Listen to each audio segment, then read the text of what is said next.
Swamps inspire fear in many minds.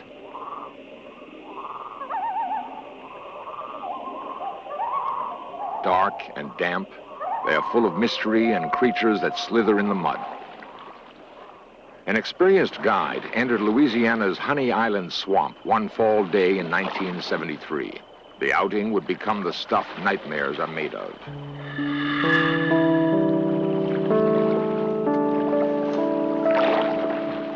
Normally, the trek held few terrors for the guide. Even the lethal alligator was rarely a problem for an experienced outdoorsman. The guide would discover something else lurking in these quiet waters, something that struck his boat.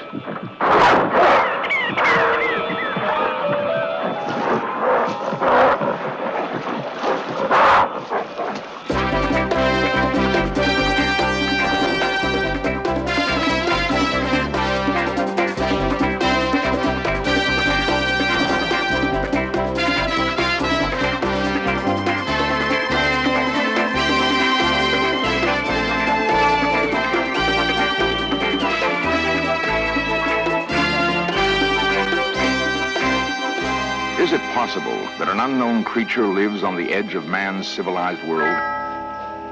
The Honey Island swamp is only an hour's drive from New Orleans. Once entered, however, it is the forest primeval. Deep within the Honey Island swamp, a creature described as half man, half beast has been tracked. For the hunter, as well as the hunted, the search is a dangerous game.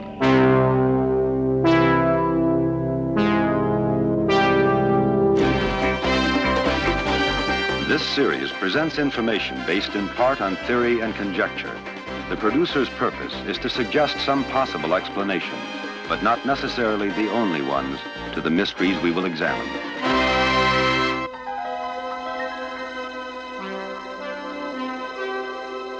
There is a land of endless winter where the air is thin and clean, with peaks soaring 5 miles high to form the icy roof of the world. The Himalayas. The nomad Sherpas who tend their flocks on harsh alpine meadows believe they are not alone in the wilderness. They know the mountains are gods, and that the gods have spawned good and evil spirits who keep watch from the highest crags.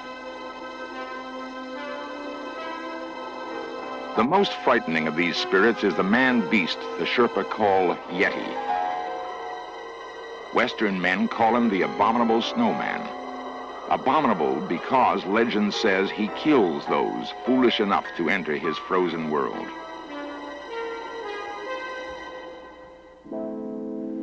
Sir Edmund Hillary had heard of the abominable snowman, but along with Sherpa Tenzing Norgay, he challenged the elements and the unknown to scale Mount Everest in 1953.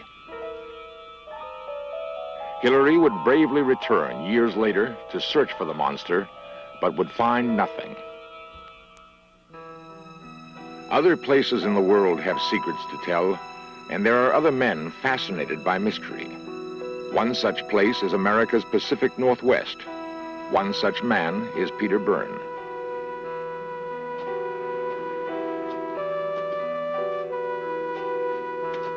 Like the Himalayas, this is a high and lonely land, as yet unvanquished by the steady surge of humanity called progress.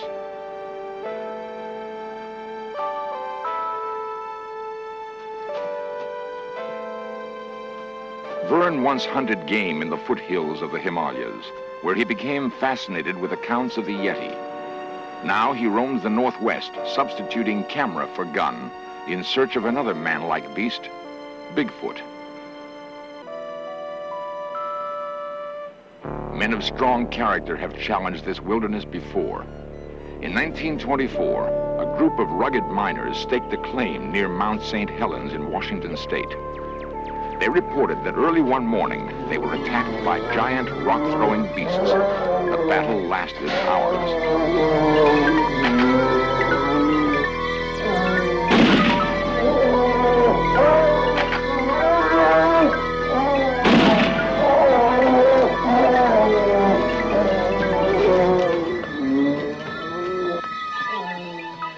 The miners thought they had killed one of the creatures, but no trace was ever found. Bigfoot and the abominable snowman have much in common. Perhaps Bigfoot migrated here across the ancient land bridge that once joined Asia with North America.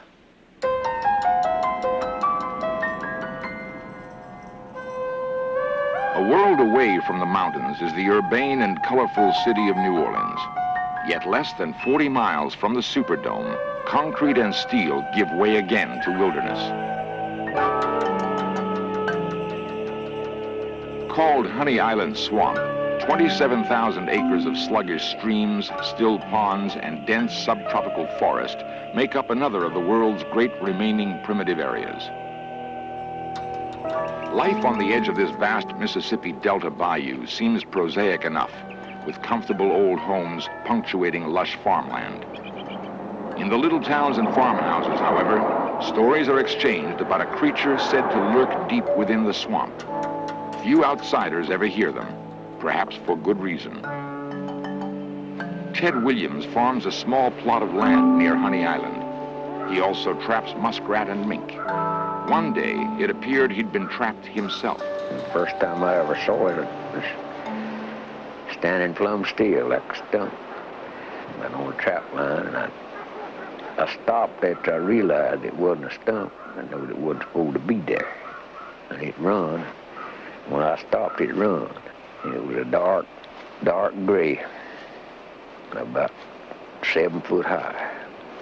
And it jumped a bayou. That's the first sighting I ever saw. Well, the next time I seen them was they swimming the river, 2 of them. And one of them was bigger than the other, and one of them was faster than the other, and they swim just like a human. Them long overhand strokes.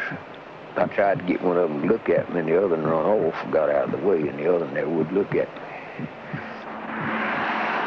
And I could have shot it, but I wouldn't do it on account it wouldn't look at me. It looked too much like a human to me. Broad shoulders, with arms hang down below its knees. Hands looked almost like a human. Well, I don't like to talk about it because people don't believe what you say, what you've seen. And I don't like to be called a liar. Nobody does. There are those who scoff at Ted Williams and say his story is beyond belief, beyond comprehension. The swamp is undeniably vast, however, and still largely unexplored. It could hide an incredible secret for a very long time.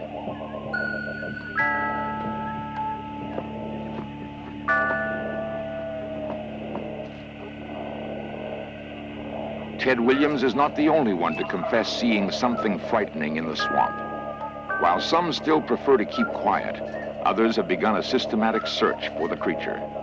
At this time, we're well within the interior of Honey Island Swamp, and you can tell by our surroundings here, it's a pretty desolate area. This is one of the main spots here that we're at now. When we came through going to the camp and we first encountered this creature was in this very area right here. Harlan Ford is a retired air traffic controller who has lived near the swamp for 20 years. Going to the camp, pitching through this ravine right here is where we found where it had been leading off of this ridge, coming right through this little ravine bottom on this wet ground. And this is where we first found its tracks, and it was watering about 50 yards over at this creek over here. And at no time did we find any tracks where it had gone in the water. But once it would get to this water's edge, just as a bear would do or something, then I guess it would let down to drink. And that's when we would find the heavy clawed front feet of this creature.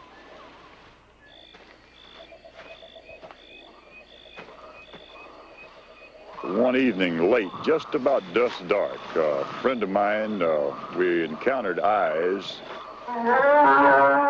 They were yellow or amberish color and real wide apart. So this friend of mine, Jim Hartzog, he took a gun, went into this area and to try to kill whatever it was.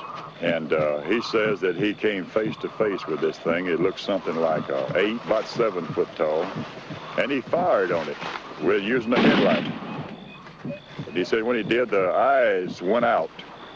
Well, probably what happened, it turned and ran, and he shot at it one more time, and So, but we went back the next day and checked for sign and blood, but we didn't find any. So we figured Jim missed it that night. The last sign that we've had, or anybody has had, of this creature, and this is within the last 4 months, was on the sandbar where the thing crossed the river, crossed the sandbar, and left footprints on it. That was found by a member of the Louisiana Wildlife and Fish Commission. And that's been the very last contact we've had with it in this area. Men are hunting the creature with guns. It seems unlikely the next encounter will be a peaceful one. If finally cornered, what will the creature do?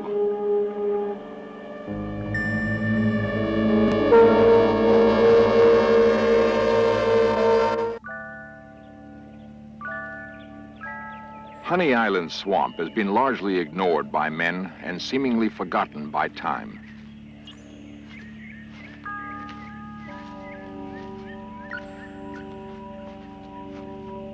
Monster hunter Harlan Ford is among those who believe a prehistoric relative of man may have been isolated here ages ago, developing in its own way, unmolested by the winds of evolutionary change.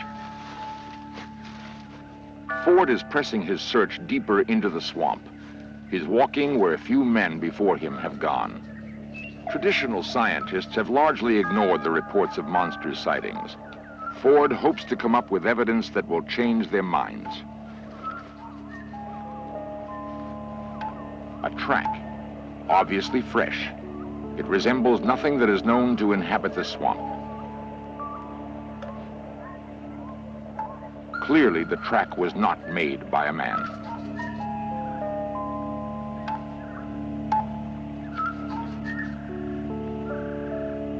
Ford believes he must move deeper still into the swamp. Darkness is approaching, however, and Ford is a prudent man. The tracks ascribed to the monster give Louisiana state naturalist George Stevens a clue to its size. From what we can find out, from the tracks we've found in the woods, I would say that he's about, well, from the young to the old. It's hard to estimate how large the young are, but if something like this has a 10 or 12-inch track, and if he puts enough weight on that track to bury in the sand or the mud so deep, then you can estimate something about what he might weigh. So I'd say a full-grown male adult probably would weigh better than 400 pounds, stand about 7, maybe 8 feet tall, and be almost completely covered with hair. A frightening picture, but it will take more than plaster casts of three-toed webbed feet to convince the skeptical. Michael Nahey has his own ideas of what the monster might look like. Nahey is a professional makeup artist in New Orleans.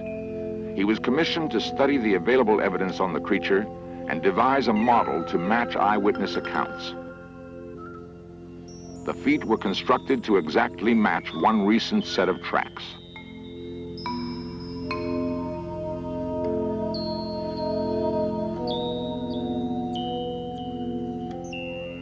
The face mask couldn't be as accurate.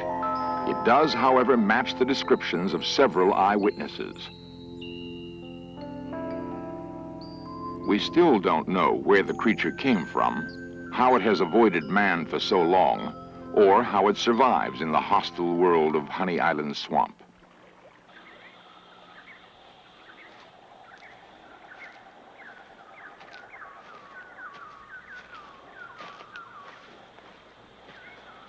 If a man can survive in the bayou without tools or fire, it follows that a man-like creature can. Major Gavin Storter is an Army Ranger and specialist in swamp survival. We challenged him to spend some time in the bayou and evaluate his chances of lasting very long. As long as you can overcome your fear of it and try to understand what's there, you usually have very little problems as far as the food sources go, or negotiating, moving, or anything else. And the biggest thing I would be concerned with would be the plant life. What plants would could afford me an obstacle, or would afford me an obstacle should I have to move around or try to move around after dark. I would also look for food sources, both animal and plant life, and the feasibility of catching animals.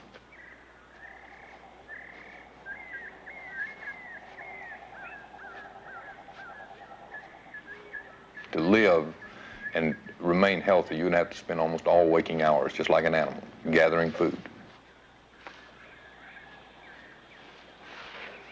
Most of the plant life is edible, if you can get it past your mouth. There's palm hearts, which are very good, very tasty. There's a lot of lily-type plants that have large roots that are very edible. Taste a lot like radishes or turnips.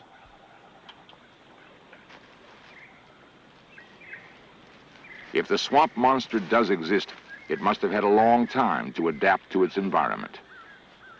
Major Storter's experience suggests that the creature would be omnivorous, including everything from ants to leaves to large animals in its diet.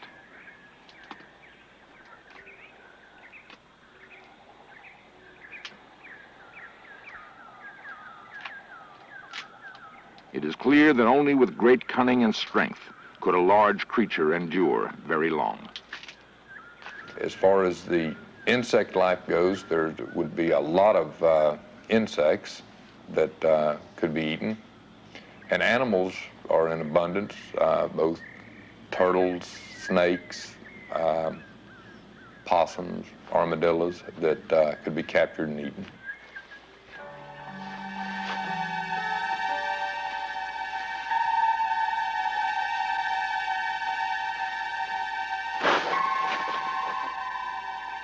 Major Storter teaches that a man's inhibitions can be overcome, that whatever he needs for basic survival is available to him in the swamp.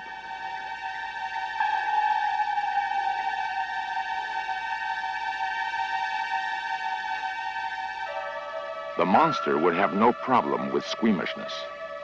It would, however, have to roam the swamp almost constantly in search of its next meal, and would be roaming even now. The incessant need to hunt might explain the creature's apparently aggressive behavior.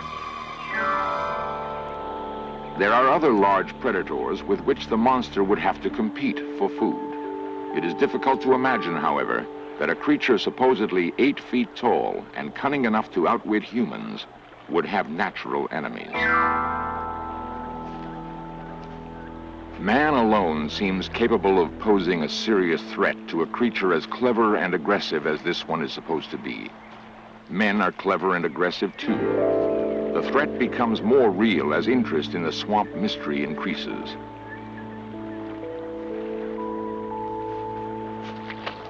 Nature's balance is delicate. So far, however, only a few men have penetrated deep into Honey Island swamp. Man and monster are not in direct competition for food.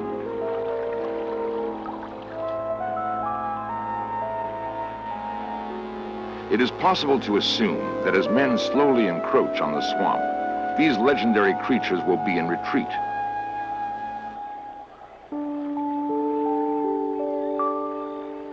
There are those who have reason to believe that someday someone will get hurt. My wife and I were going on a fishing trip about 4 years ago. And about 9 o'clock that night, well, I heard this peculiar noise that screamed out down the river, I'd say a half a mile away. Perry Ford and his wife were about to spend the most terrifying night of their lives. My wife wanted me to build a fire, so I was out gathering up wood, you know, to build a big fire. And it screamed again. This time it was closer. I'd say it was maybe 300 yards from us this time. This really scared her, and it scared me. I tried not to let her know it scared me, you know, but so I went ahead and kept on building fires. And less than 10 minutes later, it squalled again. And this time it was right on top of us, you know.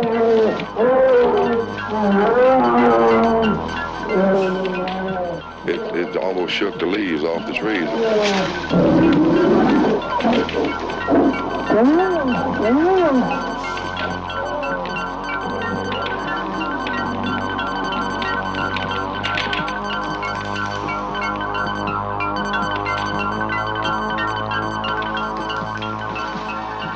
Who or what was it that terrorized the Fords that night in the swamp? No one really knows. If we are on a collision course, man and monster, then it will be tragic for both. It would be a pity if it took such a tragedy to finally solve the mystery of the Honey Island monster.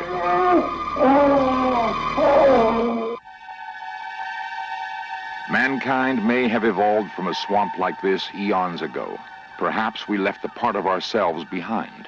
I know what I saw, and I know what we got on. And since then, we don't sleep in that camp without a nylon rope on the door or without a loaded gun.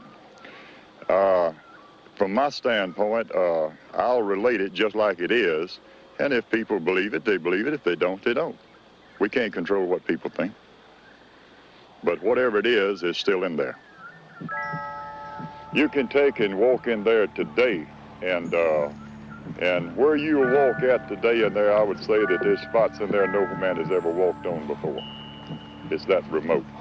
And therefore, that whatever this is that exists, I don't say it's a monster. I don't know what it is. But whatever this is, if it prowls and continues to prowl at night in a swamp area this huge, it could stay in there another 200 or 300 years and not be located.